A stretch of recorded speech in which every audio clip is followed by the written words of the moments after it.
empezar este tema, el tema de la integridad y esto como un valor en extinción, yo quisiera empezar preguntándote. Todos aquellos que te conocemos sabemos que para ti el tema de la integridad es un tema muy importante, tanto así que nuestro principal ministerio lleva ese nombre, integridad y sabiduría. ¿Por qué es tan importante para el pastor Miguel este concepto de integridad? ¿Por qué desde el día uno tú has abrazado esto como el valor superior que quisieras mostrar y exaltar dentro de la iglesia? Bueno, en realidad mi interés en el tema comenzó hace más de 20 años. Ya tenemos unos 20 años aquí en la República de regreso a Estados Unidos. Y comenzó cuando yo no me inicié, pero mientras estaba en mis primeros años en el mundo evangélico y yo poder ver la discrepancia que existía entre esos nuevos evangélicos que yo estaba conociendo, que yo pensaba iban a vivir diferente, y la gente secular que también conocía, que vivía más o menos igual.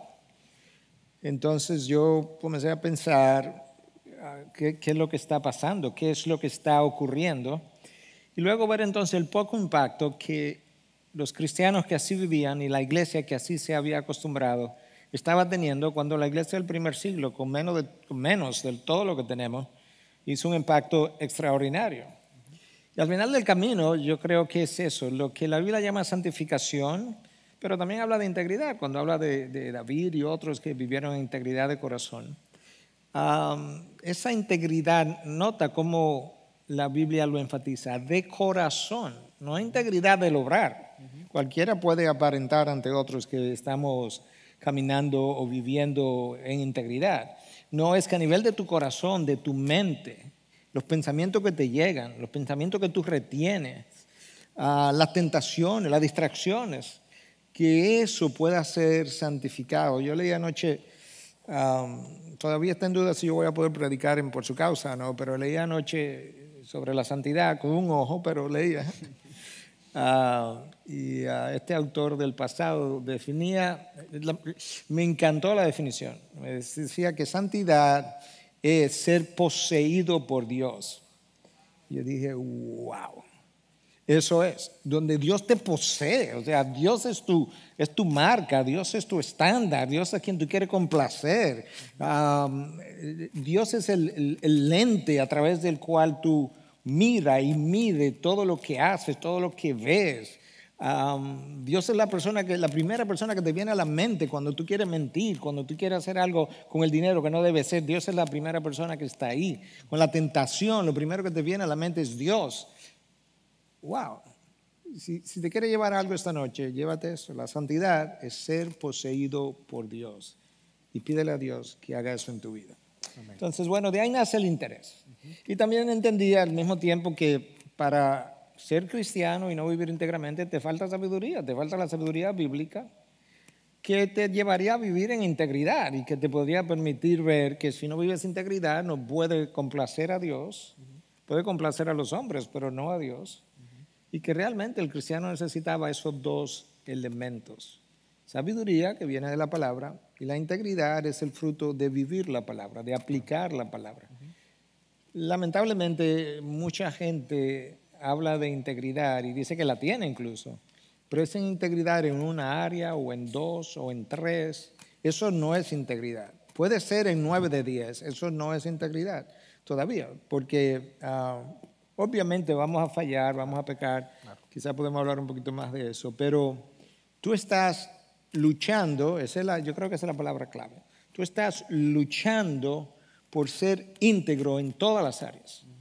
Va a fallar, es como que yo tuviera un tiro al blanco y bueno, le tirara 50 tiros y no lo di todo en el centro. Claro. Pero tú estás apuntando al blanco, tú no estás apuntando a la periferia del círculo, ¿verdad? Del tiro al blanco.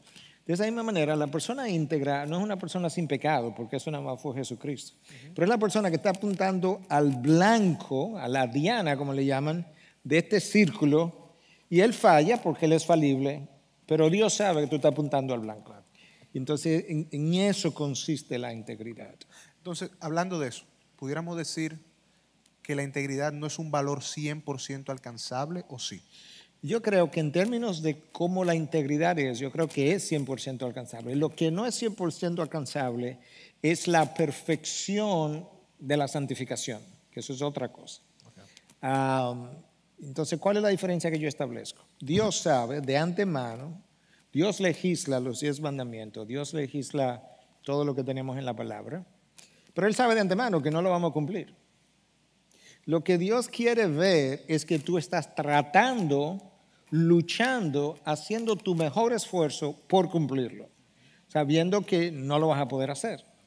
Entonces, al final del camino, Él va a medir tu corazón en términos de tu intención. Cuando hiciste, cuando obraste, cuando hablaste, ¿fue tu intención verdaderamente glorificarme?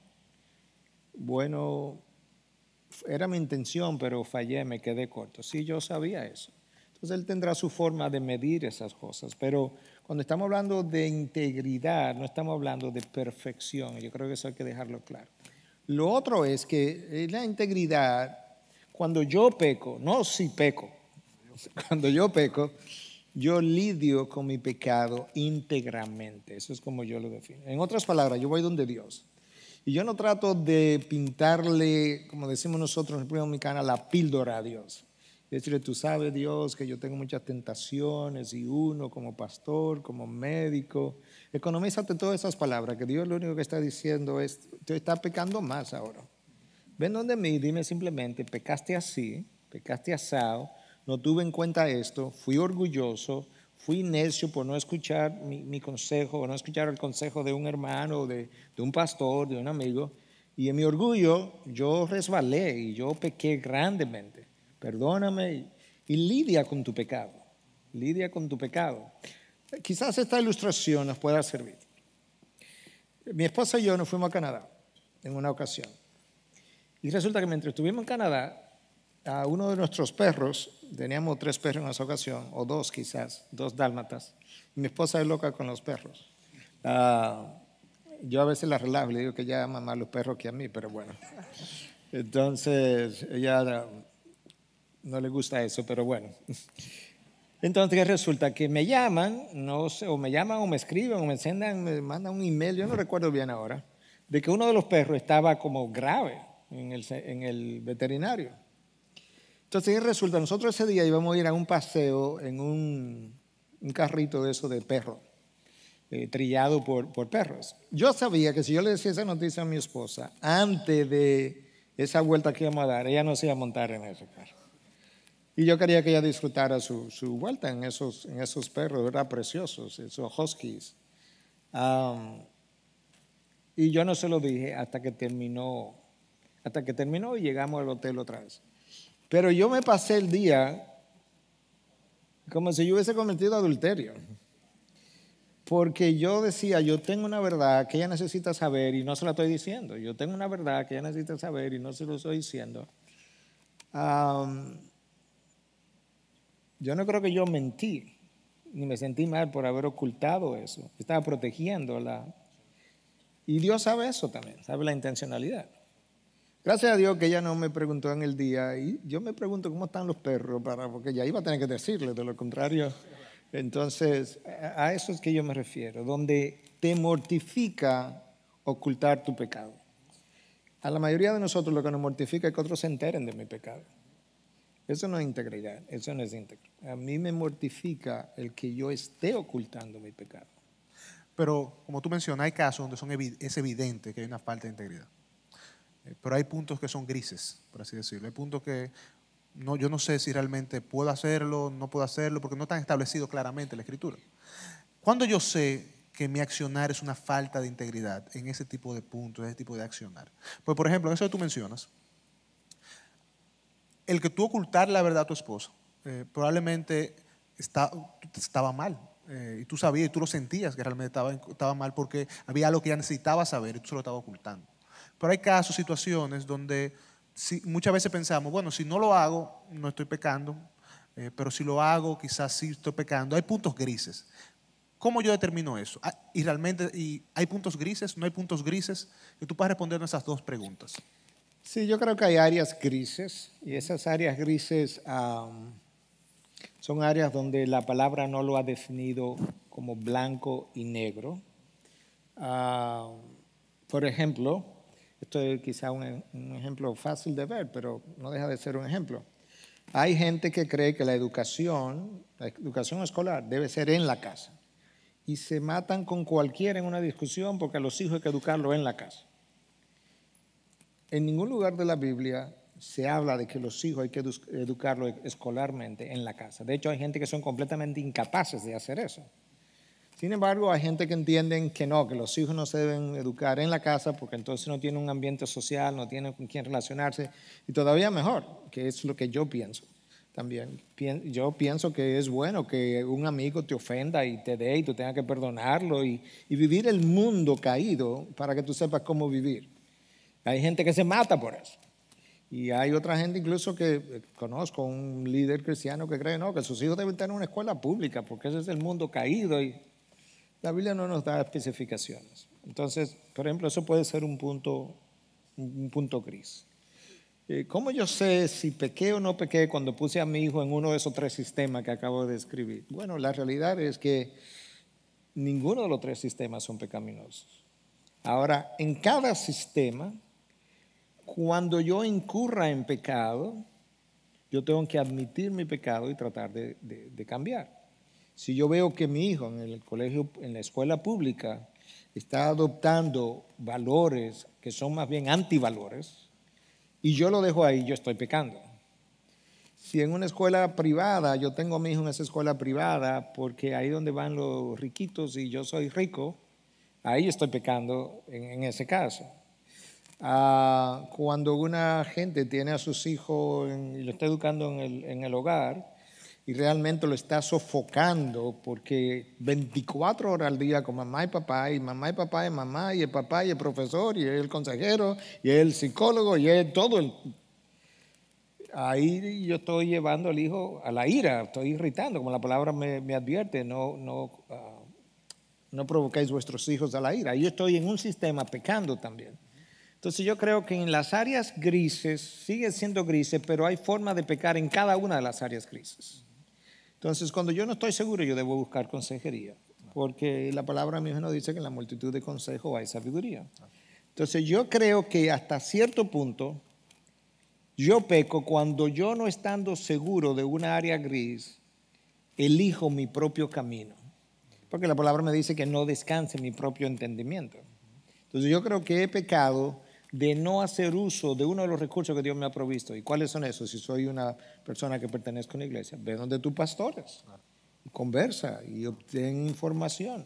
Entonces, como tú puedes ver, las áreas grises, sí hay áreas grises, pero en esas áreas grises hay formas de pecar, hay formas de evitar el pecado, hay formas de lidiar cuando el pecado aparece y forma también de ayudarme a determinar si verdaderamente es gris y dónde termina lo gris y dónde comienza lo negro y dónde comienza lo blanco. Claro. Eso es como yo respondería. Sí, no, y según lo que tú mencionas, hay mucho que tiene que ver con la intención de mi corazón. Definitivamente. Porque hay veces que yo intencionalmente quiero hacer algo para tapar, para cubrir o para mostrar otra cosa que no es. Por ejemplo, cuando tú mencionabas el tema de que muchas veces quiero poner a mis hijos en un colegio de riquito, ¿cuál es la intención de mi corazón de ponerlo ahí? Así es. Porque estén en ese estatus, simplemente para que lo vean o para que ese colegio le brinde la educación que quizá otro no puede brindar. Entonces, buena aclaración, porque yo no quiero dar lugar a pensar que porque yo ponga a mis hijos en un colegio donde gente pudiente puede, que ya yo pequé con eso. No, yo tampoco he dicho eso. No, es la intención del corazón, la razón por la que tú quieres hacerlo de esa forma. Entonces, yo creo que eso es una buena intervención también. Yo te voy a hacer una pregunta ahora, pero la voy a leer porque es un poco larga y fue el pastor Méndez que me dijo, yo quiero que tú le preguntes eso al pastor Méndez. Y él dice lo siguiente: una de las grandes causas por las cuales las personas violan la línea de la integridad tiene que ver con la falta de satisfacción en Dios. Por tanto, ellos intentan llenar el vacío mediante otras cosas, tales como son la aprobación de la gente, el dinero, el prestigio, el poder. En otras palabras, ellos acuden a la idolatría y por eso violan su integridad.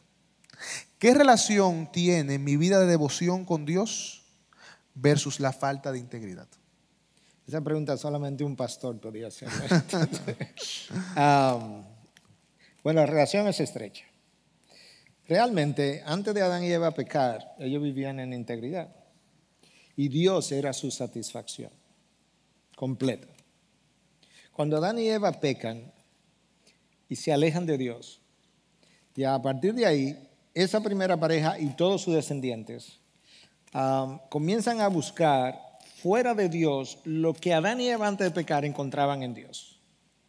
La búsqueda fuera de Dios de mi aprobación, de mi identidad, de mi realización, de mi bienestar, eso es lo que nos lleva a pecar, definitivamente. Entonces, mientras más satisfecho yo estoy en Dios, menos es mi vida de pecado.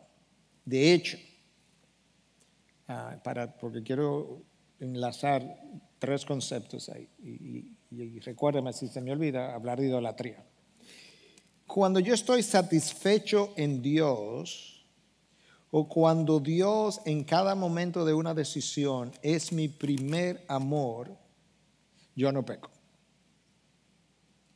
Y lo al revés es cierto también. Cada vez que yo peco, eso incluye a quien habla, en ese momento Dios no era mi primer amor. Si hubiese sido mi primer amor, no peco. De manera que al final del camino, cada pecado está relacionado a mi amor por Dios. Cada vez que Dios sea mi máximo amor, yo no voy a pecar.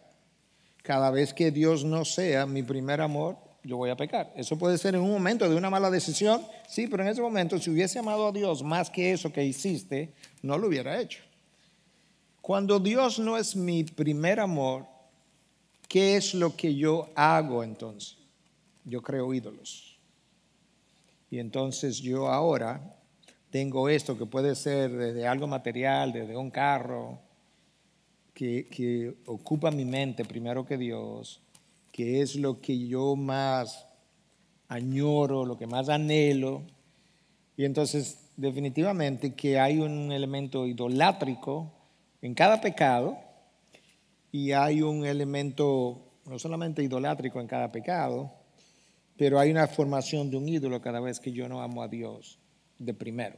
Okay. En un sentido, pastor, podemos decir que para yo poder practicar la integridad, yo necesito una llenura del Espíritu y una relación, una devoción a Dios y tener un conocimiento de Él y una relación con Él. Oh, absolutamente. Y tengo que alimentar eso todos los días, porque la realidad es que yo estoy consciente de que cuando usted viene a la iglesia el domingo y se va de aquí lleno, cuando usted sale al mundo, hay un número de personas que está haciéndole hoyo a su tanque por donde usted se está vaciando. O por otro lado, hay un número de cosas que usted está viviendo de lunes a sábado que están mancillando su forma de pensar. Entonces, cada domingo es una manera, por así decirlo, como cuando usted lleva el carro a lavar. Cada domingo es una manera de venir a que me refresquen y me limpien otra vez, por medio de la palabra, por medio de la adoración, porque yo me curtí un poco en la semana, por así decirlo.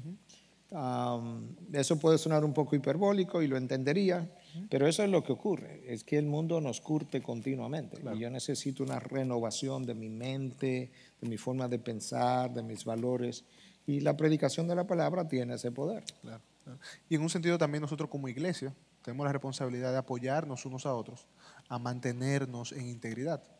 Entonces, absolutamente. Pensando en eso, ¿cuál sería la relación entre mi integridad y mi rendición de cuentas? En de yo tener hermanos que velen por mí y que me pregunten, a quien yo pueda abrirle mi corazón y rendirle cuenta de cómo está mi vida. ¿Cuál sería la relación de esas cosas?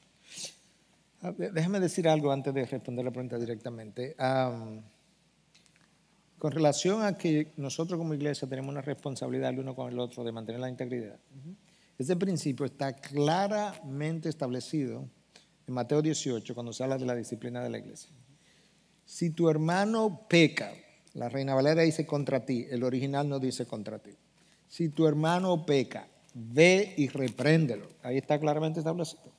Que nosotros necesitamos pertenecer a un cuerpo de Cristo, donde si tu hermano peca, tú tienes que reprenderlo.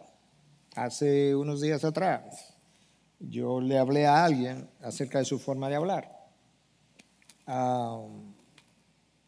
Y tuvimos una conversación que se fue como medio prolongando y en un momento dado poniendo un poco tensa y un poquito defensiva. Pero al final la persona se quedó pensando y estaba de acuerdo con que tenía que cambiarlo. Y hoy me envió un email dándome las gracias por esa confrontación y que había encontrado una oración que hablaba precisamente del control de la lengua y que ella se proponía a pedirle a Dios a través de esa oración todos los días que le ayudara a controlar la lengua. Ese fue el fruto de cuidar de la integridad uno de otros. Y de Mateo 18, si tu hermano peca, ve y repréndelo. Entonces, nota cómo se quedó en el anonimato esa reprensión. Ustedes no saben de quién yo estoy hablando. No saben ni siquiera si hay alguien que viene a esta iglesia o no viene a esta iglesia. Entonces ya se quedó ahí terminamos. Ahí yo hice mi labor. Entonces, con relación a tu pregunta, recuérdame de nuevo exactamente. La relación que hay entre la integridad y el rendir cuentas. Bueno, excelente pregunta y ejemplo. Yo voy a dar esta ilustración. El pastor Otto Sánchez, él no me llama mucho y me dice que no me llama mucho porque yo estoy muy ocupado y demás. Y yo le digo, Otto, el tiempo que tú no ocupas se lo ocupa otro, así que llámame. El punto es que, bueno, él me llamó, quería que nos juntáramos y nos juntamos sin ninguna agenda en particular. Pero en algún momento de la conversación, él me dijo, yo te quiero hacer una pregunta. Y yo le dije, sí, claro. Y me dice, ¿cómo tú me ves? ¿Tú me ves hipócrita, orgulloso, trararara? Y yo le conversé. Es una persona que quiere rendir cuentas. Porque él me hizo la pregunta, él dice, ¿verdad? Lo dice, estoy diciendo simplemente lo que él dice, que él me respeta y que es uno de los pastores a quien él le ha dicho esto públicamente, a quien su esposa puede llamar si él se mete en problemas. Pero ahí te das cuenta el interés que él tiene en rendir cuenta para permanecer bien. Por otro lado, yo quise comentarle un poco de cómo llegué a mi estado de cansancio y demás. Y entonces como que hablé un poquito desde diciembre del año pasado a esta parte acerca de mi vida con él. La misma cosa, o sea, yo quería que él lo oyera y si él encontraba algo de corrección que me corrigiera. Entonces, a veces la rendición de cuentas no tiene que ser un programa, a veces tiene que ser un programa cuando yo tengo una vida indisciplinada. Claro.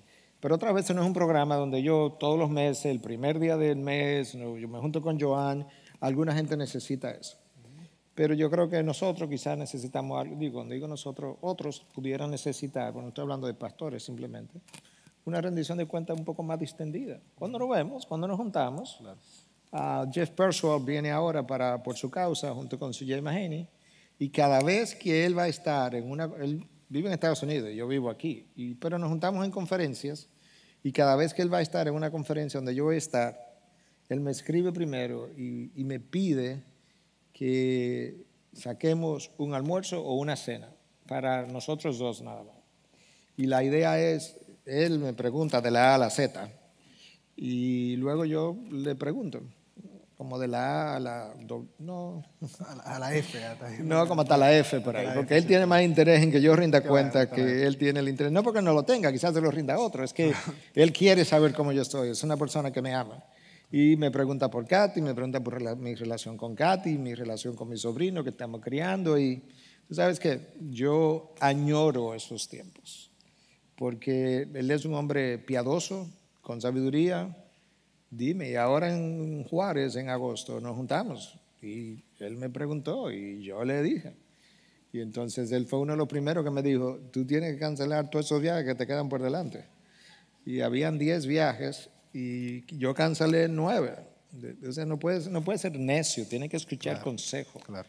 Y yo le escribí después y le dije, Jeff, mira, cancelé 9 de los 10 viajes y me llamó para atrás, te felicito, bla, bla, bla. Y me dijo cosas que yo no voy a repetir aquí. Pero eso es, tenemos que estar abiertos al consejo de otro. Y cada vez que Jeff me dice, tenemos que reunirnos, yo no tengo miedo, temor de qué me va a preguntar ahora y cómo voy a salir. No, porque si no estoy bien en un área, dímelo. Claro. Y yo quiero cambiar eso. Claro. Entonces, ahí está el interés en querer rendir cuentas. Pastor, ¿cómo tú me ves? Dime. Bueno, ahora mismo con No, el está hombro bien, derecho está bien. nada más. Ah, sí, cómo no. No te veo con el izquierdo. Gracias. Gracias. No, de verdad que sí. Bueno, la verdad es que no hay duda que nosotros como cuerpo tenemos la responsabilidad de velar los unos por los otros. Amén. Cada vez que vemos hermanos que nos preguntan, en vez de nosotros molestarnos, debemos ver gracias por preguntarme. Y muchas veces tener la actitud humilde de que, mira, Joan, yo creo que esto que hiciste no fue lo mejor. Eso que dijiste, yo creo que no es la mejor forma de decirlo. En vez de yo molestarme, yo debo sentirme gracias, hermano. Absolutamente. Porque es una forma de amarme y de Gracias cuidarme. por amarme. Claro. Hermano, si tú me ves en pecado en el día de mañana y tú me quieres amar, ven y dímelo. No te quedes callado. Tú no me estás amando con hacer eso. Ven y corrígeme y muéstramelo. Tiene que hacerlo piadosamente, no porque soy yo, sino porque la palabra lo manda. Claro. Pero ven y dímelo, Joan, ven y dímelo, cuéntamelo. ¿Por qué? Porque yo quiero complacer a Dios. Y tú no me estás amando si me dejas deshonrando a Dios. Entonces ven y dímelo. Y yo debo tener como tú decías, la disposición de poder darte las gracias por amarme. Esa es la idea. Definitivamente la integridad es un valor que necesitamos, que debemos abrazar y atesorar. Pero hay una realidad, estamos viviendo en una sociedad que es muy pragmática, una sociedad que le gusta lo rápido, lo fácil. Y quisiera preguntarte en base a eso, ¿es posible tener resultados duraderos sin integridad? No, yo pudiera tener resultados. Alguien pudiera decir, bueno, pues yo conozco un multimillonario que sí ha tenido resultados sin integridad. Sí, el problema es que estamos midiendo los resultados en una sola área, el factor financiero. Pero no estamos midiendo la calidad de su matrimonio, no estamos midiendo la calidad de la educación de sus hijos, no estamos midiendo la calidad de vida de sus hijos. Entonces luego tú entras a revisar la familia y resulta que este señor se ha divorciado 5 veces, hay un hijo que se ha divorciado 3 veces, hay otro hijo en droga. Entonces, a la larga, que fue tu pregunta, yo veo en las generaciones que salieron de mí y mi esposa los resultados de la falta de integridad. Claro. Las 2 crisis que Estados Unidos vivió relativamente reciente, porque hace unos años nada más, 2001 y 2007, 2008, ambas crisis fueron el fruto de presidentes de bancos y de empresas totalmente no íntegros. Esa crisis financiera, antes de ser financiera, fue una crisis de carácter, una crisis moral, pero del carácter moral de esos empresarios. Todo eso, la crisis del 2007-2008 metió el mundo entero en una crisis financiera.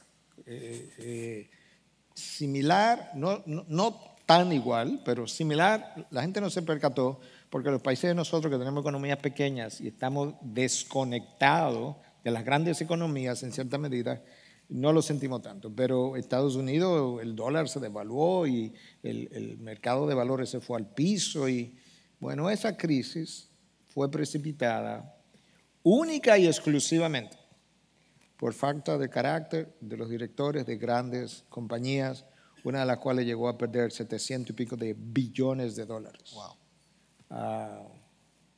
Entonces ahí estamos, las grandes bancarrotas. Y si yo te preguntara, ¿qué ocurrió? ¿Cómo llegamos ahí? ¿Cómo llegamos a que la sociedad hoy día ha entendido que quizá la integridad no es un valor tan importante y que lo más importante es el ahora? Lo más importante es lo que yo puedo abrazar ahora, lo que yo puedo hacer ahora, sin importarme el cómo lo hago. ¿Qué pasó? ¿Cómo llegamos aquí? Como sociedad, ¿cómo nosotros hemos llegado a donde hemos llegado? Bueno, la sociedad en su desvío de los valores de Dios ha perdido su sentido de la culpa. El sentido de la culpa fue puesto por Dios. Ha perdido su sentido de vergüenza. De hecho, el sentido de vergüenza es lo que la gente más cuida. Me da vergüenza que se enteren en mi oficina que yo soy así o así. Pero cuando tú pierdes el sentido de vergüenza, ya no importa. Y el sentido del deber.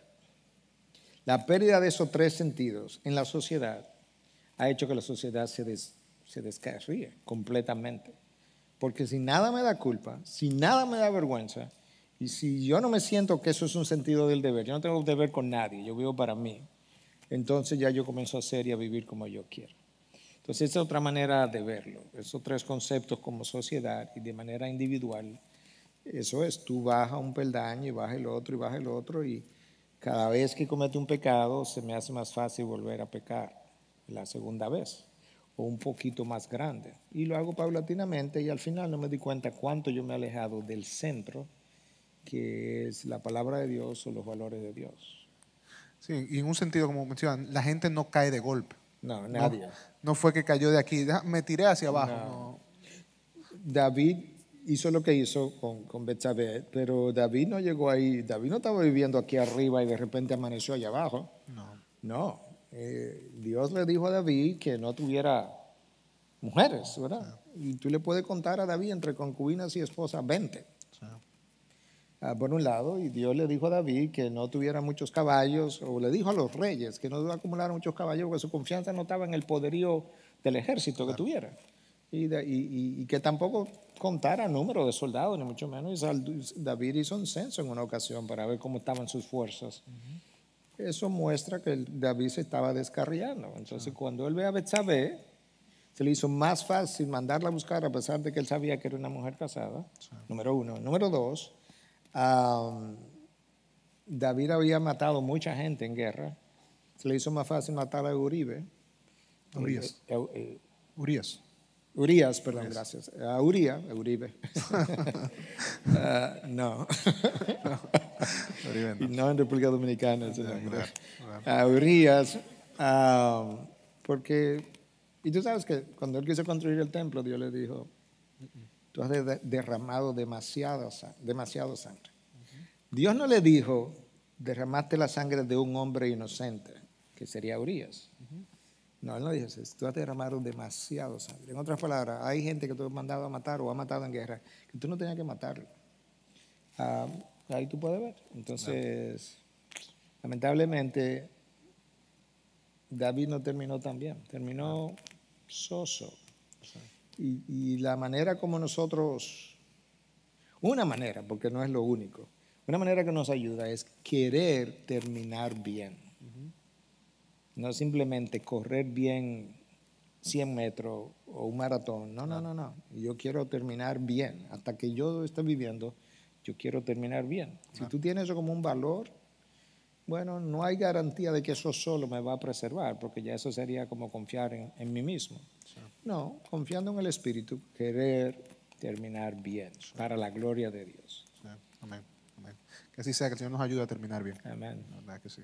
Y tristemente podemos decir que hemos visto muchos hermanos que han corrido bien por un tiempo y no han terminado bien la Así carrera. es. Y cuando tú hablas con ellos, tú puedes escuchar de ellos que no fue de golpe tampoco, fue un momento gradualmente que se fueron alejando, se fueron alejando, se fueron alejando, hasta que terminaron cayendo donde estaban. Así es. Y pensando también en nuestra sociedad, pastor, y viendo también el libro que escribiste de Te de Sabiduría, algo que mencionabas en el libro, que me llama mucho la atención, es que una de las razones por la cual la sociedad está donde está hoy es porque se ha olvidado de los valores absolutos y ha empezado a valorar, a tener valores relativos, donde si eso para ti está bien para ti. Si tú entiendes que eso es bueno para ti, aunque sea malo. Pero si para ti está bien, dale para allá, sé libre de hacerlo. Y vemos que hoy día estamos donde estamos también en base a eso y demás. Otra pregunta, pastor, si yo te preguntara también, y ya lo hemos visto hoy día, vemos dónde estamos hoy, ¿cuál sería y cuáles serán las consecuencias que nosotros debemos prepararnos para ir viendo de esta sociedad que está viviendo sin valores? Algo que nosotros queremos ser preparando nosotros mismos para el día que lleguen, las cosas vayan pasando, cómo enfrentarlas de forma tal que podamos estar preparados para honrar a Dios en este tiempo. ¿Cuáles serán las consecuencias que iremos viendo de esta sociedad como está hoy, sin valores y sin integridad? Yo creo que la mejor forma bíblica de responder esa pregunta es invitar a todos los que están aquí a leer Romanos 1 a partir del versículo, comienza leyendo en el versículo 18, donde dice que la ira de Dios se revela contra toda impiedad e injusticia de aquellos que suprimen la verdad. Ahí donde comienza, la ira de Dios se revela contra todo el mundo que suprime la verdad. ¿Por qué? Entonces comienza a explicar.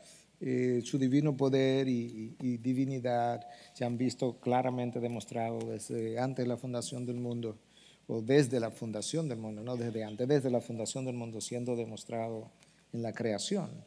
y porque Dios la ha hecho evidente al hombre en la creación y en su interior, la existencia de Dios. Entonces esa primera parte termina siendo, por tanto, el hombre no tiene excusa.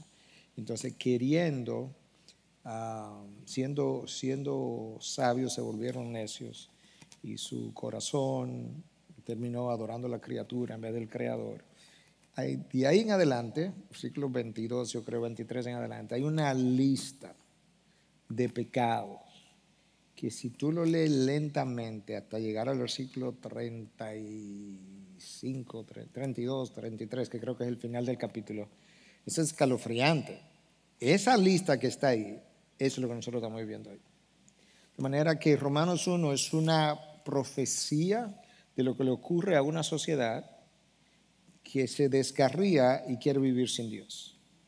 Ahí está la homosexualidad representada, ahí está el lesbianismo representado, ahí está los padres que no tendrían amor ni por sus hijos, ahí está, bueno, si lo quiere leer, lo pudiera, no, ok, pero léelo esta noche antes de acostarte para que tú veas, es escalofriante, es exactamente la sociedad de hoy en día.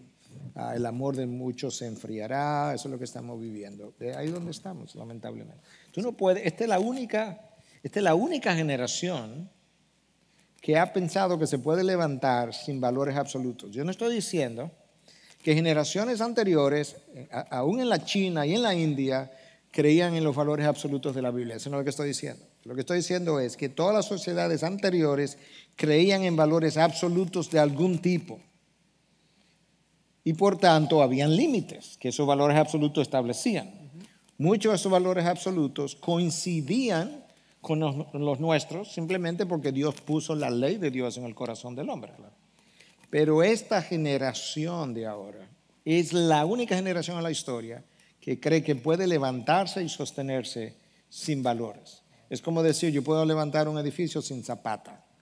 Bueno, si yo oigo a alguien decir eso, lo primero que yo voy a pensar, tú perdiste la cabeza, perdiste la razón. Y eso es exactamente lo que esta sociedad ha hecho, ha perdido la razón. Sí. Bueno, me mencionabas que quería leerlo, creo que sería bueno leerlo, porque la lista creo que es interesante. Dice desde el verso 21, voy a leer, dice, porque pues aunque conocían a Dios, no le honraron como a Dios ni le dieron gracias, sino que se hicieron vanos en sus razonamientos y su necio corazón fue entenebrecido. Profesando ser sabios, se volvieron necios y cambiaron la gloria de Dios incorruptible por imagen en forma de hombre corruptible, de aves, de cuadrúpedos y de reptiles. Y aquí viene el verso 24. Por consiguiente, Dios los entregó a la impureza en la lujuria de sus corazones, de modo que se deshonraron entre sí sus propios cuerpos, porque cambiaron la verdad de Dios por la mentira, y adoraron y sirvieron a la criatura en lugar del Creador, quien es bendito por los siglos. Amén. Por esta razón Dios los entregó a pasiones degradantes porque sus mujeres cambiaron la función natural por lo que es contra la naturaleza. Y de la misma manera también los hombres, abandonando el uso natural de la mujer, se encendieron en sus lujurias unos con otros, cometiendo hechos vergonzosos hombres con hombres y recibiendo en sí mismos el castigo correspondiente a su extravío. Y como ellos no tuvieron a bien reconocer a Dios, ¿qué hizo Dios? Dios los entregó a una mente depravada para que hiciera las cosas que no convienen. Están llenos de injusticia, maldad, avaricia y malicia, colmados de envidia, homicidios, pleitos, engaños y malignidad. Son chismosos, detractores, aborrecedores de Dios, insolentes, soberbios, jactanciosos, inventores de lo malo, desobedientes a los padres, sin entendimiento, indignos de confianza, sin amor, despiadados, los cuales, aunque conocen los decretos de Dios, que los que practican tales cosas son dignos de muerte, no solo lo hacen, sino también que dan su aprobación a aquellos que los practican. ¿Soy yo esa lista de pecados? Wow. Es impresionante. Wow. Yo la he leído yo no sé cuántas veces. Cuando Joan lo estaba leyendo otra vez, mi corazón volvió a cargarse. Wow. Es pesado. ¿Cuántas veces dice Dios ahí en ese texto que los entregó? 3 veces. Los entregó. O sea, eso es lo que usted quiere hacer. Así. Una sociedad como Europa, una sociedad como Norteamérica hoy en día, o pudiera ser como latinoamericana, ¿ustedes quieren hacer eso? ¿Ustedes quieren abortar? Aborten. ¿Ustedes quieren ser homosexuales? Séanlo. Está bien, hagan lo que ustedes quieran. Y lo peor que le puede ocurrir a un hombre, a una mujer o a una sociedad es que Dios te entregue a tu propia voluntad. Porque eso implica que tú no tienes ni siquiera cómo salvarte. Porque el tiempo de la salvación se terminó y Dios te entregó. Dios te entregó completamente. Haz lo que tú quieras. Cuando Dios entrega a una gente, es que ya su paciencia se colmó y su misericordia ya no va a aplicarse. Tú no quieres estar ahí, ni yo tampoco. Pero eso es exactamente esa lista de pecados lo que ocurre cuando Dios entrega a sociedades. Y tú sabes que si tú me preguntas a mí, Dios ha entregado en general a esta generación. Digo en general, porque creo que Dios está haciendo grande trabajo todavía en áreas particulares, pero en general. Pero yo espero, no que espero con ansia, sino en términos de expectativas, que el colapso de la sociedad occidental, llámese Europa, Estados Unidos, quizá parte de Latinoamérica, el colapso de esa sociedad, si Dios me da 20 o 25 años más de vida, yo lo voy a ver, sin lugar a duda, porque la sociedad está en un precipicio donde solamente hay que soplarla para que se vaya debajo del precipicio. Eso está al doblarle la esquina, literalmente. Y yo creo que lamentablemente nosotros lo vamos, muchos de nosotros, o muchos quizás de los que son un poquito más, tú lo vas a ver seguro, Joan, lamentablemente. Wow. Sí, no, porque tiene menos años. Yo sé que él parece más viejo que yo, pero tiene menos años. Entonces, El mundo me ha maltratado, tengo que admitirlo, me ha maltratado. pero lamentablemente, tú sabes, yo creo que Dios está haciendo cosas en Latinoamérica todavía frescas, nuevas, pero Latinoamérica, esto es cómo se producen los cambios, todos los cambios que hemos visto, Europa, Canadá, Estados Unidos, Latinoamérica y el resto del mundo. Entonces, ahora nosotros estamos dando la vuelta así, y Dios está trabajando en Latinoamérica. Pero sabes que Latinoamérica va a llegar donde está Europa y donde está Norteamérica, porque los cambios anteriores así mismo se han dado, en ese mismo orden. Europa siempre va primero, y de Europa probablemente Francia va primero, y Alemania, y luego van los otros, y así estamos. Déjame hacerte una pregunta en base a eso. Muchos de los que estamos aquí somos padres de niños pequeños que cuando vemos la sociedad donde estamos criando nos aterroriza. Y yo te soy honesto, a veces yo veo las cosas que están pasando, escucho cosas y yo me asusto de la generación donde mis hijos van a tener que crecer. ¿Cómo nosotros podemos preparar a nuestros hijos para esta generación? ¿Qué cosas debemos nosotros como padres tratar de inculcarles de forma tal de que ellos estén preparados para este tiempo, donde esas cosas que leímos son vivas, donde ellos ven a dos hombres tomados de la mano, como que nada es nada? Incluso si tú lo confrontas, tú tienes la posibilidad de caer preso. Recientemente, esta mañana leía la historia del pastelero en Estados Unidos que fue demandado por esta pareja gay que duró 5 años peleando eso. 5 años en los tribunales porque él dijo, yo no quiero hacerle un pastel para un matrimonio homosexual por mis convicciones. ¿Cómo yo preparo a mis hijos para esta generación? La palabra de Dios, yo no quiero ser simplista, pero quiero comenzar con la palabra. La palabra de Dios dice, criarlo en la disciplina y amonestación del Señor. En otras palabras, cría a tus hijos con la sabiduría de Dios, con la mejor expectativa de que ellos pudieran llegar a ser salvos. Lo que pasa lamentablemente en muchos hogares es que los hijos oyen mucha doctrina de parte de los padres, pero ven una vivencia completamente divorciada. Y esos hijos son los primeros en señalar cuando van a un consejero de 12 años, de 13 años, van a un consejero y le dicen que mi papá y mi mamá dicen tal cosa, dicen que no mientan, pero total, que cuando suena el teléfono dicen, dile que yo no estoy aquí, por ejemplo, para usar un ejemplo sencillo. Nos oyen hablando mentira, nos oyen manipulando, nos oyen manejando dinero de una forma que no es la forma de manejar el dinero en el reino de los cielos, nos ven siendo avaros, nos ven, quizá ven a un padre lujurioso, etcétera, etcétera, etcétera. Entonces, tiene que haber una consistencia que el niño pueda ver entre lo que oye en su casa y lo que los padres viven. Entonces, si vamos a hablar del Evangelio, yo tengo que vivir el Evangelio. Si vamos a hablar de integridad, yo tengo que vivir la integridad. Y cuando mis hijos hagan algo, no le puedo señalar simplemente que fue una desobediencia a mí. Yo tengo que señalar el estándar bíblico que han violado. ¿Cuál fue el estándar que tú violaste? ¿Qué es lo que Dios ha establecido? ¿Qué pensaría Dios? Y como ustedes saben, nosotros estamos criando un sobrino de 13 años de edad, pero de vez en cuando yo le digo, Tomás, ven que vamos a hablar.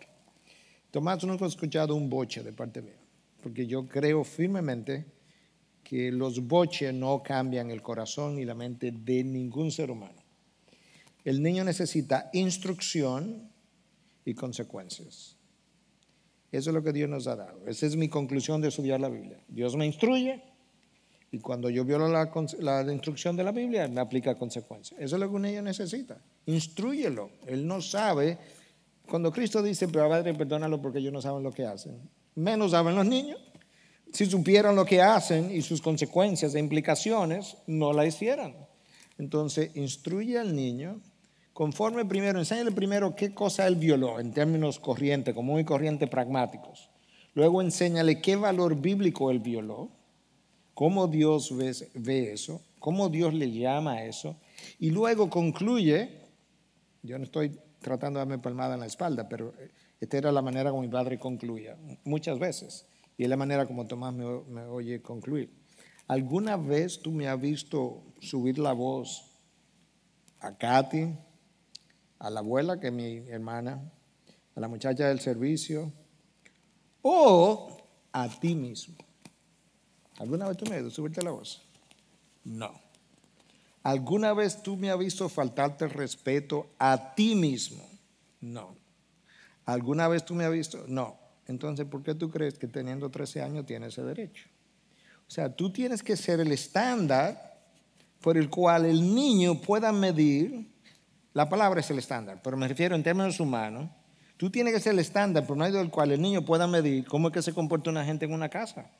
Donde tú puedes decir, tú me has visto hacer eso. Tú me has visto manejar el dinero de esa manera. Tú me has visto, tú me has visto, tú me has visto. Porque eso implica que tú estás consciente cada vez que actúa y habla de que tu hijo te está observando. Y luego él te puede decir, sí, yo te he visto. Bueno, pues dime. Suponte que yo le haga eso y Tomás me diga un día, sí, ¿cuándo? Y que él me señale algo que sea verdad. ¿Sabes qué yo voy a hacer? Le voy a decir, tú tienes razón. Y yo quiero ahora pedirte perdón a ti por un mal ejemplo. Y número 2, yo quiero que tú y yo oremos juntos para yo pedirle perdón a Dios por eso que hice. Y en segundo lugar, pedirle perdón a Dios por el mal ejemplo que te di. Entonces eso es lo que la integridad demanda.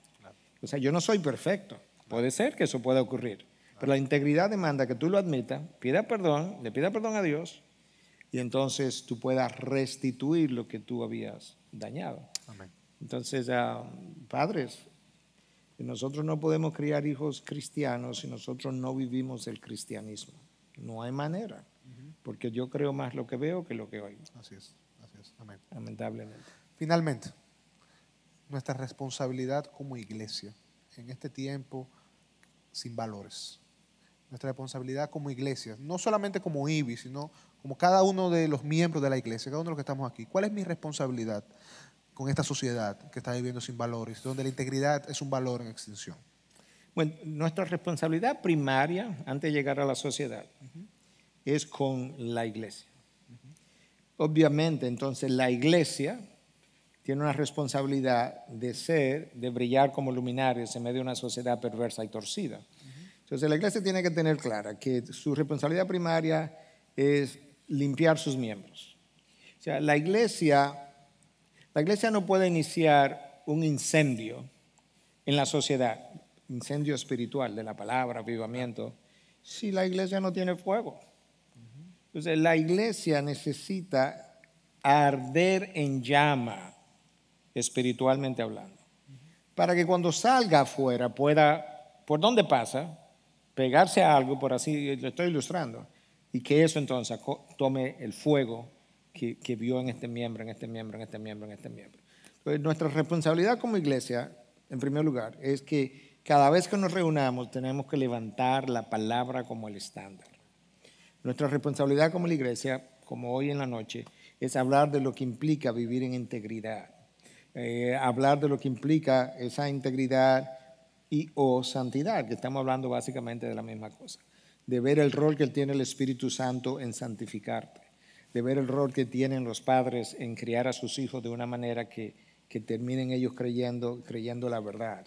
O sea, nuestro rol como iglesia es señalarte cuál es la verdad, cuál es el estándar, y cada vez que te paras frente al púlpito, levantar la palabra como el estándar, a Cristo como el centro de esa palabra, de forma tal que tú vayas tomando cada vez más respeto por la palabra, más temor reverente por la palabra, y luego entonces animarte a que vayas afuera a vivir ese estándar en un medio de una sociedad que Pablo llamó perversa y torcida. Dice que brillemos como luminares.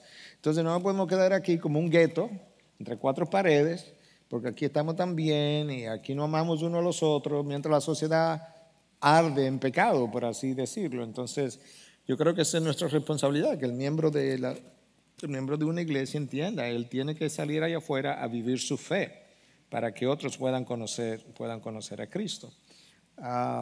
Entonces eso es un gran reto. Volviendo a una de tus preguntas, que cómo vamos a criar a estos hijos, bueno, confiando en ese Dios, o sea, que Dios que salvó a Noé en medio de un diluvio con un arca, Él puede salvar tus hijos. Dios puede salvarnos en medio de una sociedad perversa y torcida. Dios salvó a Lot y su familia de la destrucción de Sodoma y Gomorra. Entonces eso lleva a los padres a otro reto, a vivir una vida de fe. De manera que yo pueda creer en el Dios en que mi padre o mi madre o ambos creyeron. Pero yo no digo creer para salvarme. No, creer en términos, obviamente comienza con la salvación, pero creer en términos de que estoy seguro en Cristo, en mi Dios. Alguien me preguntaba antes de venir para acá, que estaba conversando con alguien, que se me iba a operar aquí. Y yo le dije que sí, me iba a operar aquí. Yo tengo miedo que tú te operes allá, tarará. La persona me está hablando de fuera, de hecho. Pero ¿por qué no viene aquí cuando tú puedes?